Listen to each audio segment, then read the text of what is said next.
So welcome to another segment of Bmuse. Today we're going to look at something that we don't usually focus on when we think about what we have in a museum or what we have in an archival storage. We're going to look at an item that, even if you do wrap it up, even if you have it stored in the most perfect conditions, perfect temperature, perfect humidity, everything, it will always break down, and that can cause a lot of problems for museums. And that item is newspapers. If you think about where all your old newspapers are kept, if you keep any at all, chances are they're in the bottom of a drawer, and they end up all crumpled up and setting on top of each other, and even though they're away from the light, they do start to turn yellow. Even a newspaper left outside for a day or two will start to turn yellow. And the reason why it does this is because of the way that they're made.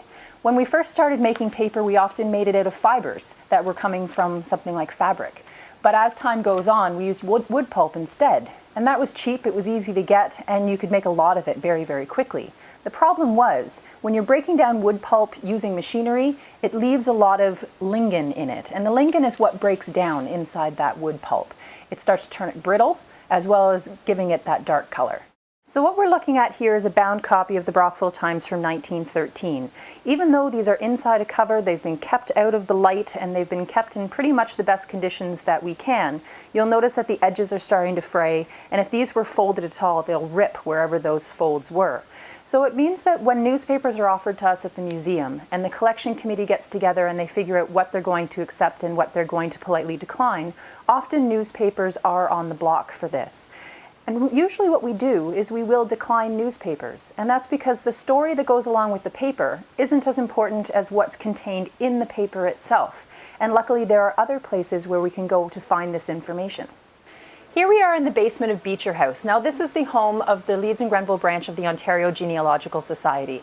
And they use newspapers all the time around here, but it's not in the same way like we just saw up in the archival collection of the Brockville Museum. Now they're using newspapers on microfilm, which is great because it means that you can scroll through a lot of newspapers very, very quickly. And they've taken copies of the original, so we don't have to worry about them falling apart. And as I mentioned before, when it comes to newspapers, it's the content that's more important than the paper itself. So we can use them for all sorts of research. Here at the Genealogical Society, they do have a whole range of local newspapers. And if you are missing any dates, you can go to the Brockville Library as well and find them there. So for us at the museum, we do have access to those stories and all the things that are included in the newspapers, including some really interesting advertisements, without having to worry about keeping pieces of paper that are going to break down no matter what we do. So even though the museum may turn down a donation of a newspaper, it doesn't mean that it's not important. Usually it means that we already have a copy or we have access to it in another form, like the microfilm that we were just looking at. If you're doing research and you want to use newspapers and you're not quite sure where to go, if you visit our website at brockvillemuseum.com and choose collections, there's a whole section there on research.